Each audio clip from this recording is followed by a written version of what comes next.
Bonjour à vous qui appréciez l'émission Les Jeunes s'interrogent, une émission qui donne la possibilité aux jeunes de poser les questions ou d'avoir des réponses aux sujets sensibles les concernant. Et aussi aujourd'hui, le sujet retenu, c'est les infections sexuellement transmissibles au milieu des jeunes, un danger en permanence. Comme d'habitude sur ces plateaux, je ne suis pas seule, je suis accompagnée d'un expert et des jeunes. Et du côté des experts, nous avons M. Papi Bangoudi. Bonjour, docteur Papi. Bonjour. Vous allez bien? Oui, ça va. Et merci de répondre positivement à notre invitation. Je vous en prie. Et du côté des jeunes, comme d'habitude, nous avons Madame Glody Capena. Bonjour Glody. Bonjour. Ça va? Ça va bien, merci. Et nous avons un nouveau visage, Axel Mabika. Bonjour Axel. Bonjour. Et bienvenue à notre émission Les Jeunes s'interrogent.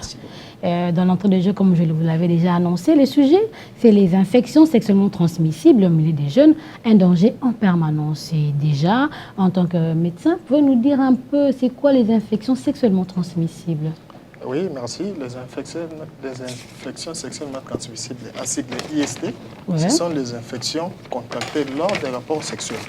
Donc, c'est ce qu'on appelle infection sexuellement transmissible. Et quels sont les facteurs qui favorisent ces infections? Oui, nous avons plusieurs facteurs. Le premier facteur, c'est le manque de protection lors des rapports sexuels. Donc, on n'utilise pas les préservatifs. Il y a aussi le manque d'informations pour nos jeunes. Et nous avons aussi des facteurs comme l'usage des objets tranchants qui vont aussi infecter. Et à part ça, nous avons aussi chez nos jeunes sœurs, chez les adolescentes, nous avons l'utilisation, surtout chez les filles, l'utilisation des objets intimes qui vont favoriser les infections sexuellement transmissibles. Et avez-vous déjà eu, on va faire les statistiques par rapport aux jeunes qui sont infectés? Oui. Ici, quand on parle des adolescents, on voit plus, nous prenons la tranche d'âge compris entre 15 et 24 ans. Et il faut noter que les infections sexuellement transmissibles, c'est un grand fléau sur toute la planète. Et chaque jour, 1 million, notez bien, 1 million de personnes sont infectées par les infections sexuellement transmissibles. Et chaque année, ça fait un chiffre de 357 millions de personnes infectées. Vous voyez un peu ces fléaux-là. Et dans 70%, ce sont les adolescents. Ok, vous jeunes, comment gérez-vous vos relations, vos rapports sexuels? Glody. En fait, pour ne pas tomber dans les IST, dans les infections sexuellement transmissibles, c'est mieux de se protéger. Comment se protéger? En ayant d'abord des relations sexuellement transmissibles, des relations sexuelles protégées et avec un seul partenaire. Axel. Pour moi, Astrid, j'ai poussé un peu ma réflexion plus loin par rapport au sujet du jour. Vous savez, aujourd'hui, les jeunes ne comprennent pas vraiment leur mission, le pourquoi de leur existence. Quand on parle ici des infections sexuellement transmissibles au milieu des jeunes, moi je me pose des questions. C'est quelle catégorie de jeunes? C'est quelle catégorie de jeunes? Des jeunes mariés ou bien des jeunes célibataires? Or, la majorité de la population congolaise, nous connaissons très bien, nous sommes des chrétiens. Et comme des chrétiens, il est interdit aux personnes qui ne sont pas encore mariées de faire des rapports sexuels avant le mariage. Mais ce que nous constatons aujourd'hui au milieu des jeunes, vous voyez des jeunes, vous êtes encore des fiancés. Il y a ceux-là même, ils sont des proposants. Mais ils se livrent déjà dans des rapports sexuels. Vous voyez, toutes ces choses-là, toutes ces infections-là, est dit par manque d'abstinence sexuelle. Vous voyez, Astrid, c'est manque d'abstinence.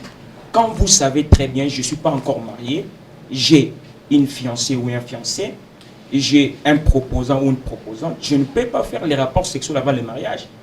Parce qu'il y a quelqu'un qui m'a dit même, la fiançaille, c'est le check-in. Le fiançailles, plutôt, c'est le check-in.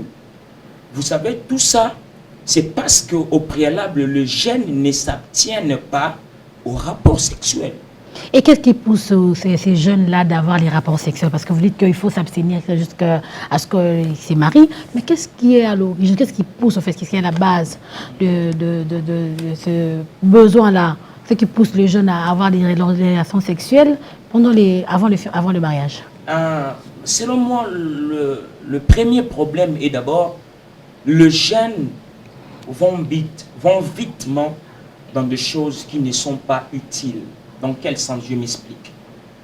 Vous voyez aujourd'hui un jeune qui est trop influencé dans des choses parfois qui n'est pas essentielles pour sa vie étant que jeune, au lieu qu'un jeune puisse se mettre d'abord pour réfléchir pour son avenir, pour réfléchir pour son lendemain, vous voyez qu'un jeune, il est trop influencé par des choses matérielles. Je donne un exemple. Une jeune fille plutôt, dans leur maison, elle a besoin d'avoir quelque chose. La chose en question, peut-être, ce sont les habits, avoir un pantalon, avoir quelque chose, peut-être, ça semble précieux pour elle. Mais les parents n'ont pas cet argent. Et vous voyez que la fille va recourir vers d'autres moyens. Et le moyen en question, peut-être, c'est un garde du quartier qui regarde la fille avec des yeux là très doux. Et quand il constate que la fille, sur le plan pécuniaire, elle n'est pas bien assise, elle n'est pas, je peux dire, elle n'est pas forte. À chaque fois, elle se présente comme Sopeka. Sopeka, c'est-à-dire Sombelanga, Pesanga, Kabelanga. C'est ça qui caractérise le jeune d'aujourd'hui, les Sopeka, Sombelanga, Pesanga, Kabelanga. Et quand un garde du quartier vous regarde déjà avec cette optique, il a constaté que vous êtes un jeune Sopeka et il va profiter de la sorte. Et il sait très bien que cette fille, elle manque d'argent. Et si j'achète quelque chose pour elle, elle peut facilement me donner son corps. Glody, toi en tant que femme, est-ce que tu es du même avis que Axel qui dit que très souvent ce sont les femmes qui se donnent facilement parce qu'elles n'ont pas de moyens, parce qu'elles veulent combler des vides? Oui, bien sûr. Des fois, nous jeunes, nous filles, surtout nous succombons à des tentations pareilles. Il y a des fois, tu as besoin de quelque chose, tu vas demander auprès d'un garçon dans le quartier. Tu le demandes gentiment sans arrière-pensée. Et le garçon, parce qu'elle a besoin du sexe, il vient, il te propose de l'argent en retour du sexe. Et au cas où il te proposait de l'argent en retour du sexe, qu'est-ce qu'il faut faire pour se protéger? Parce qu'on a dit que les papas aux statistiques qu'on a donné par le docteur Papi, c'est vraiment très dangereux au fait. Qu'est-ce que toi, en tant que femme, tu peux dire par rapport à ça? Qu'est-ce qu'on doit faire? Qu'est-ce qu'elle doit faire pour se protéger?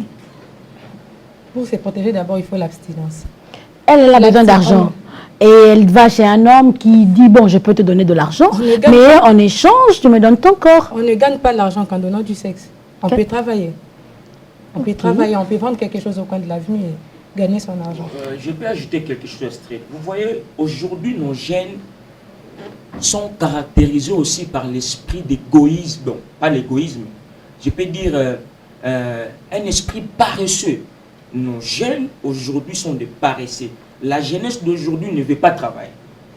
Vous voyez un jeune, il se lève de son lit, depuis le matin, Astrid, croyez-moi, il est que dans le jeu des dames.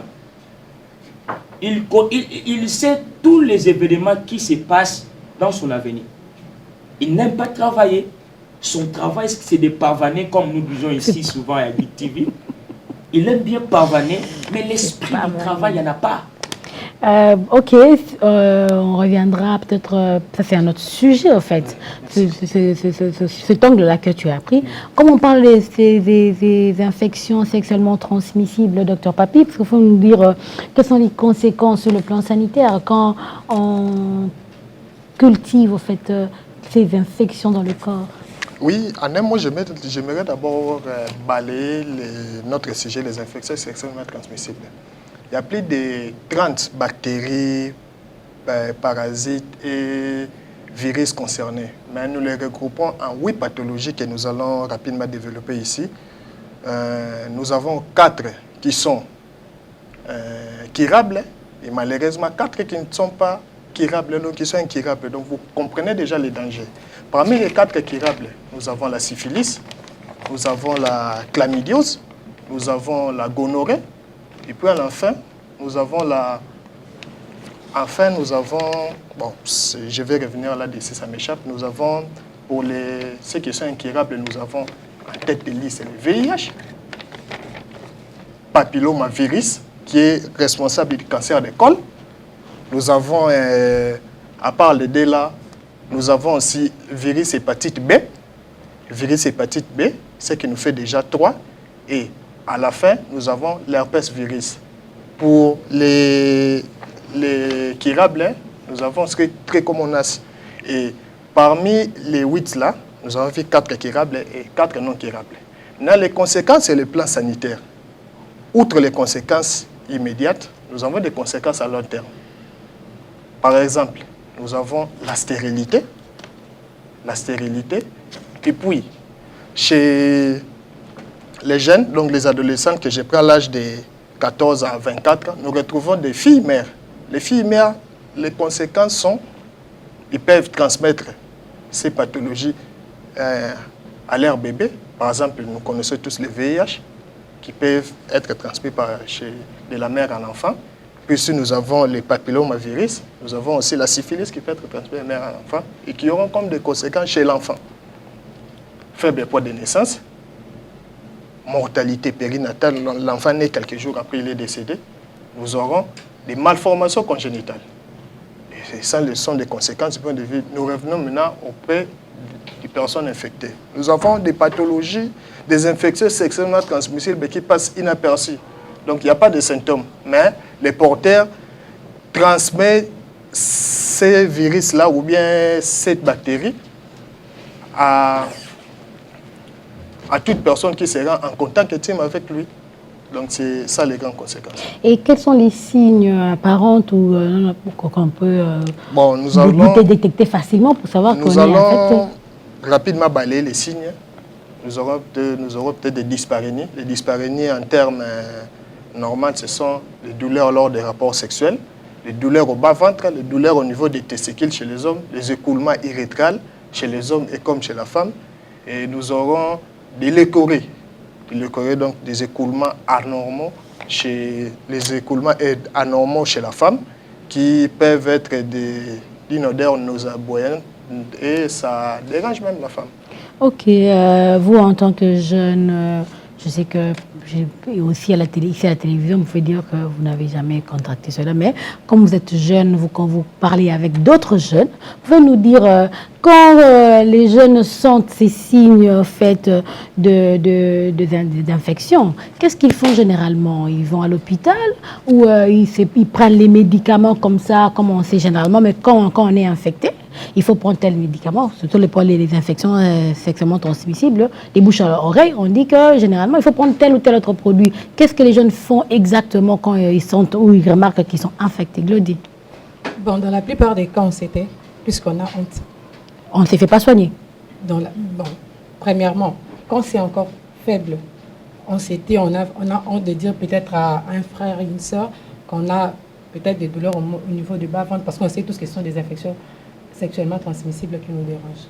Et on recourt plutôt à un traitement qu'on entend dans la cité. Prends tel produit, ça va te guérir, prends tel produit, ça va te soulager. Dans la plupart des cas, on fait ça. Les jeunes font ça. Axel? Oui, souvent ça fait honte. Souvent, quand vous partez à l'hôpital et on vous examine, on trouve que vous avez des infections, la première réflexion que le médecin ou l'infirmier peut avoir de vous, vous sortez beaucoup avec des femmes, vous sortez beaucoup avec des filles. Moi également, ça m'est arrivé. J'avais des infections, mais ce n'était pas dit parce que je sortais avec beaucoup de femmes, mais juste parce que ma douche n'était pas propre. Vous voyez? Et ma toilette n'était pas propre. Les gens qui étaient censés de bien faire le soin de ma toilette ne faisaient pas ça bien. Vous voyez? Et tout ça, ça crée des infections en moi. Mais j'aimerais dire aux jeunes qui souffrent des infections sexuellement transmissibles de ne pas avoir honte d'aller à l'hôpital, d'aller dans un centre tout près de chez lui pour se faire soigner. Parce que les infections sexuellement transmissibles, jusqu'à ce jour, tuent fortement. Il y a même des études de l'OMS que je fais mes recherches. Je vis que les infections sexuellement transmissibles tuent gravement. Plus d'1 million jusqu'à ce jour. Glody a une préoccupation. Oui, j'ai une question à poser au docteur. Hein? S'il vous plaît, docteur. Vous avez dit qu'il y a 4 sortes de maladies, des IST incurables. Mais pourquoi dans la plupart des cas, on ne parle plus que du sida comme étant maladie IST incurable? Oui, avant de répondre à cette question, j'aimerais d'abord commenter ce que vous avez dit plus tôt, plus à M. Mabika, si je ne me trompe pas. En fait, quand vous êtes allé à l'hôpital, vous nous parlez des infections, on vous a dit que non, vous courez derrière les femmes, non. Il faut faire une nuance. Il y a une différence entre infection urinaire et infection sexuellement transmissible. Tout ce que vous attrapez là à travers vos douches sont les infections urinaires. Hein, quand vous êtes là. Et puis, il y a un point que j'allais épingler. Nous, médecins bien corps médical, nous sommes obligés de garder le silence. Nous ne sommes pas là pour vous juger. Quand vous venez chez nous, d'abord, ça nous fait du bien. Puisque concernant les infections sexuellement transmissibles, les plus grands fléaux ou bien les plus grands freins, c'est de garder sa pathologie à la maison. Vous ne voulez pas vous faire soigner, vous voulez garder l'information auprès de vous, puisque c'est normal, il y a d'abord une stigmatisation. Quand on parle des infections sexuellement transmissibles, on vend toujours les PIT, les professionnels de sexe. Or, ce n'est pas ça. C'est une pathologie qui, tôt, elle est traitée, tôt, il y a des bons résultats. Lorsque vous les gardez, il y aura des problèmes. Là, je reviens à la question de mademoiselle Glody qui nous parle. Pourquoi on dit toujours, on parle plus de VIH. Puisque dans toutes ces infections sexuellement transmissibles et non curables, le VIH occupe la première place dès d'abord sa localisation géographique. C'est toute la Terre qui est atteinte. Toute la Terre. Personne n'échappe au VIH. Et aussi, ce sont les conséquences. Puisque le VIH en soi, c'est une pathologie désimmunisante. Donc, lui, il élimine l'immunité du corps. Lorsque l'immunité est éliminée, il y a ce qu'on appelle des pathologies opportunistes ou bien les infections opportunistes qui viennent s'installer. Prenez par exemple le cas de la tuberculose, de la cryptococcose, et pour ne citer que c'est là, puisqu'il y a beaucoup, on ne veut pas prendre trop de temps à parler là-dessus. Mabika. Je voudrais bien savoir, comme je suis en face d'un expert, de savoir les différences. Vous savez, dans tous les cas de maladie, il y a des symptômes. J'aimerais un peu savoir entre gonorrhée et syphilis, entre ces deux infections, il y a aussi des différents, les symptômes de deux maladies-là sont aussi différents par rapport à l'autre. Oui, c'est vraiment différent. Et ce qui fait même que nous qui sommes dans les pays en voie de développement, par manque de moyens d'approfondir les examens, nous nous basons plus sur la clinique pour traiter nos patients. Prenez par exemple le cas de la gonorrhée. La gonorrhée, les principaux symptômes que je peux citer, par exemple, nous avons les écoulements urétrales chez un homme. Bon, normalement, chez un homme, peut-être il y a les urines qui sortent et puis les spermes en cas de rapport sexuel. Sinon, il n'y a pas d'autre écoulement. Mais vous allez sentir, quand vous allez uriner, après, vous allez voir les écoulements urétrales qui sont peut-être jaunes et puis qui peuvent être nauséabondes. Et puis, il y a aussi ce qu'on appelle la chaude pisse, donc la dysurie. Quand vous pissez, vous avez très mal. Parfois, ça vous pousse même à arrêter de pisser. Pour la syphilis, nous avons 3 stades. 3 stades que nous allons rapidement développer. Nous avons les stades primaires, secondaires et tertiaires. Malheureusement, les syphilis est plus détecté lorsque nous sommes au stade tertiaire. Mais il y a un élément très important. Nous avons les tests de diagnostic rapide pour la syphilis. Donc, ce sont les deux IST, à part le VIH, Nous avons aussi la syphilis où nous pouvons trouver les tests et diagnostics rapides qu'on doit normalement disponibiliser dans nos différents centres. Et c'est très important, puisque la syphilis en soi, pas souvent inaperçue. Dans la plupart des cas, la syphilis passe inaperçue. Vous aurez peut-être que c'est un peu de dysparénie, un peu de dysurie qui sont parfois négligeables. Mais pendant ce temps, la pathologie s'installe. Alors, j'ai une deuxième question à vous poser. Quels sont les IST qui sont fréquemment dans le milieu des jeunes, vous étant expert, vous côtoyez aussi ce genre de maladies? Quels sont les IST qui sont couramment côtoyés ou plus les IST qui sont plus au milieu des jeunes? Oui. Malheureusement, chez nous, en RDC, nous avons d'abord un problème de diagnostic. Un problème de diagnostic. Nous n'avons pas assez de moyens humains. Avec les études qu'on a pu réaliser dans le passé, nous avons vu la gonorrhée, la syphilis, nous avons trichomonas, puis chlamydiase. Là, c'est pour les pathologies qui sont curables. Et puis, il ne faut pas négliger le VIH. Il ne faut pas négliger le VIH. Le VIH est là. Nous avons aussi les papillomavirus que j'avais parlé, qui est responsable du cancer de col. Aujourd'hui, il y a trop de cancer de col. Parfois, on se demande, mais où est-ce que j'ai pu attraper cette pathologie? C'est une infection peut-être qu'on a contractée puisqu'on ne voulait pas peut-être s'abstenir ou bien on ne voulait pas se protéger et on a attrapé ça. J'ai une autre question, docteur. On a commencé l'émission en parlant de maladies sexuellement transmissibles. Mais après, on a viré vers les infections sexuellement transmissibles. Quelle est la différence entre maladie MST et IST? Oui, mademoiselle, c'est une très bonne question. Il y a... Du point de vue scientifique, il n'y a pas vraiment une grande différence. Mais l'élément clé à épingler, lorsqu'on parle des infections, on n'attend pas toujours les signes. Mais lorsqu'on parle de la maladie, une personne est malade lorsqu'il présente les signes de la maladie. Mais on peut être infecté, mais asymptomatique. Donc c'est là même la clé des infections sexuellement transmissibles. C'est de là où nous devons faire l'effort de dépister les infections sexuellement transmissibles, puisqu'il y a plusieurs personnes qui sont asymptomatiques. Mais bien qu'ils soient asymptomatiques, ils sont des disséminateurs, donc des vecteurs. Ils couchent avec tel est contaminé, ils couchent avec tel est contaminé, mais lui ne présente aucun signe. Donc c'est un peu ça, cette différence. Est-ce qu'il y a des examens appropriés, parce que vous avez fait la différence entre les infections urinaires et les infections sexuellement transmissibles?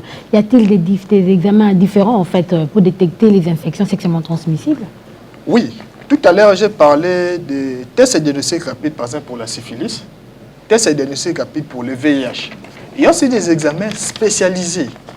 Par exemple, en cas de gonorrhée, on peut prélever les écoulements là et envoyer au laboratoire pour une analyse bactériologique. En cas d'écoulement vaginal, on peut faire ce qu'on appelle un prélèvement, un frottis vaginal. Un frottis vaginal que nous allons envoyer au laboratoire pour des examens. Pour les infections urinaires, on fait par exemple les CBI, l'examen cytobactériologique des urines. Donc c'est un peu sans grande. Est-ce que ces examens-là, il y a des hôpitaux ou centres appropriés pour faire ces examens-là, où on peut faire les examens pour détecter les infections sexuellement transmissibles à n'importe quel centre? Oui, il y a plusieurs centres qui luttent contre les IST. Et ici, nous avons, sur le plan national, nous avons le programme national de santé d'adolescents. Donc ce sont eux qui sont chargés d'organiser ça. Ok, un message, vous en tant que jeune médecin, un message aux jeunes qui vous suivent par rapport à ces sujets, les infections sexuellement transmissibles au milieu des jeunes. Oui, le message est que les infections sexuellement transmissibles, ne les considérons pas comme une pathologie de l'autre. Ça peut aussi nous concerner. Alors, si la meilleure façon de se protéger, c'est l'abstinence. Mais si on trouve qu'on n'arrive pas à s'abstenir, utilisez au moins les moyens de protection qu'on met à notre disposition, je vais parler d'un seul moyen, qui est les moyens les plus moins chers, c'est les préservatifs. Les préservatifs coûtent parfois 500 francs, 100 francs. Parfois, il y a des organismes qui distribuent gratuitement les préservatifs. Utilisons au moins les préservatifs pour nous préserver et préserver les autres. Donc, merci à vous, chers téléspectateurs. Nous sommes arrivés à la fin de notre émission. On a parlé des infections sexuellement transmissibles en milieu des jeunes, un danger en permanence. Et vous qui avez des sujets à nous proposer en rapport avec la jeunesse, n'hésitez pas, contactez-nous au numéro affiché au bas de l'écran. On prendra votre sujet. Pourquoi pas participer en tant que jeune à cette émission? Et même vous, experts, si vous avez un sujet pour lequel vous sentez que vous pouvez nous donner votre expertise et aider la jeunesse à changer, faites-le. Écrivez-nous à ce numéro. C'est un numéro qu'on utilise aussi sur WhatsApp. Écrivez-nous et on prendra votre sujet et pourquoi pas vous faire venir sur ces plateaux. Et à vous, je vous dis merci et à très bientôt avec un tout nouveau numéro. Au revoir.